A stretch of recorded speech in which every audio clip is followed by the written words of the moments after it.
Et les potagistes, aujourd'hui on va parler d'un sujet très important qui touche vraiment tous les jardiniers, qu'on soit novice ou expérimenté, c'est quand commencer les semis. Et c'est vrai qu'une vertu que tous les jardiniers devraient avoir, c'est la patience. Et c'est vrai que cette patience est quand même mise à rude épreuve dans notre société actuelle. On veut tout simplement tout et tout de suite. Alors que lorsqu'on possède un potager, on doit tout simplement respecter une certaine saisonnalité. On doit tout simplement être patient. On dépend tout simplement de la nature. On ne peut pas contrôler la nature, en tout cas pas encore, heureusement. Même si on a créé des produits pour leurrer ou contourner un peu la nature. Je pense à des serres froides ou à des serres chauffées. Quoi qu'il en soit, nous sommes que des êtres humains et on ne peut pas trop anticiper le calendrier et la nature. Rassurez-vous, je ne vous dis pas qu'il faut rien semer au mois de février. Bien au contraire, il y a des cultures qu'on doit commencer à semer durant ce mois-ci. Je vous dis juste qu'il ne faut pas trop anticiper le calendrier. Il faut encore avoir cette vertu de patience. Et c'est vrai qu'en lisant des articles actuels ou même en regardant des vidéos où ils conseillent de semer les tomates, les aubergines, les poivrons et les concombres, les courgettes, les courges, je me dis que là, vraiment, ça devient ahurissant. Vraiment ahurissant d'entendre ces conseils. Semer maintenant des courgettes, pour moi, ça n'a aucun sens. Même si, bien évidemment, ils vont pouvoir lever, croître. Mais après, on fait quoi de ces plants au mois de mars? La terre n'est pas réchauffée, il n'y a pas encore assez de luminosité, pas assez de chaleur. Donc c'est vraiment ahurissant d'entendre ces conseils. Mais plutôt, voilà, respecter la saisonnalité de vos cultures. Ce que vous pouvez semer, par exemple, durant ce mois de février, ce serait des épinards, de la salade, de l'ail également, et même des petits pois. Je vais commencer à semer mes petits pois.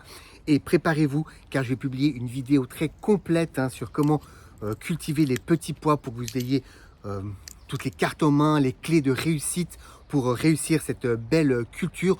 Donc voilà, il y a quand même des choses à semer, à commencer au mois de février pour dégourdir un petit peu nos doigts qui demandent juste à aller dans le potager et à semer. Pour ma part, je vais attendre toutes les cultures un peu très estivales, les aubergines, les tomates, les poivrons, les piments. Je vais vraiment attendre un petit peu. Allez, d'ici quelques semaines, je vais commencer. Mais là, durant ce mois de février, j'attends encore un peu.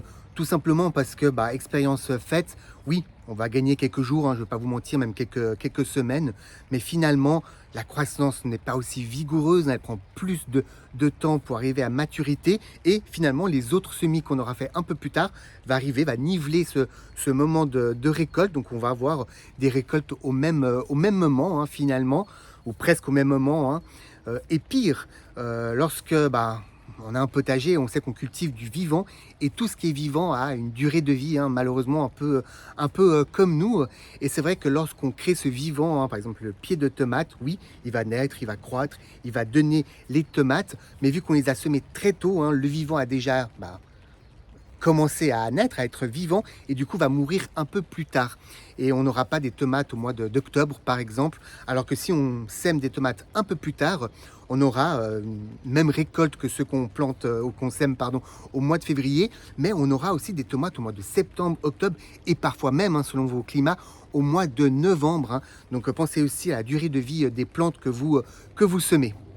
Bien sûr, tout ce que je vous dis dépend de votre réalité. C'est vrai que c'est votre réalité de la région où vous habitez, mais aussi de votre réalité dans votre parcelle. Est-ce que vous avez un petit potager, un grand potager? Est-ce que vous pouvez supporter des pertes dues au gel, dues à une petite croissance ou autre? Ou aussi tout simplement parce que vous savez que vous allez être absent pendant quelques semaines durant cet été et vous avez besoin d'avoir des récoltes un peu plus précoces dans l'année.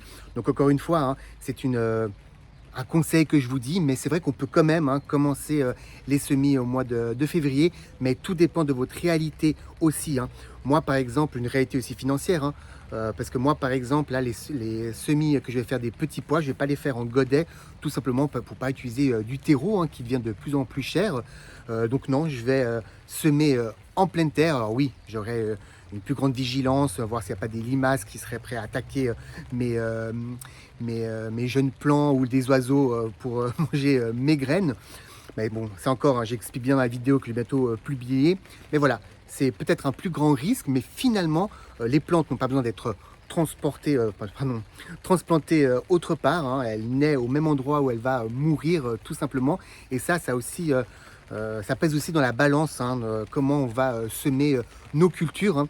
Je vous parle qu'on maîtrise pas la nature, bah là, il pleut assez fort et heureusement, je peux pas dire stop, arrêtez de pleuvoir, hein, j'ai envie de faire cette vidéo. Non, non, bah, je m'adapte à la météo hein, et du coup, bah, voilà, je vais peut-être parler un petit peu plus fort pour pas trop entendre la pluie, même si c'est quelque chose que j'aime bien, hein, voir et entendre la pluie tomber. Voilà, une petite aparté par rapport à cette pluie, mais voilà, encore une fois, on ne maîtrise pas la nature. Quoi qu'il en soit, je vous souhaite à tous un bon jardinage, des bonnes récoltes durant cette année 2025. Et nous, on va se retrouver très rapidement pour des nouvelles vidéos. Hein. Comme je vous dis, des petits pois qu'il ne faut vraiment pas rater. Hein. Abonnez-vous à ma chaîne hein, pour avoir cette notification lorsque j'ai publié cette vidéo. Vous allez avoir vraiment toutes les clés de réussite pour réussir cette culture. Hein. Je vais aussi faire une vidéo par rapport à la taille des framboisiers et aussi, hein, encore une fois, cette lutte contre les rongeurs dans le potager. Quoi qu'il en soit, pleine d'aventures, pleine de vidéos vous attend dans ma chaîne. Donc encore une fois, abonnez-vous et on se retrouve très vite pour une toute nouvelle vidéo et peut-être à l'abri de la pluie cette fois-ci. Allez, ciao les potagistes!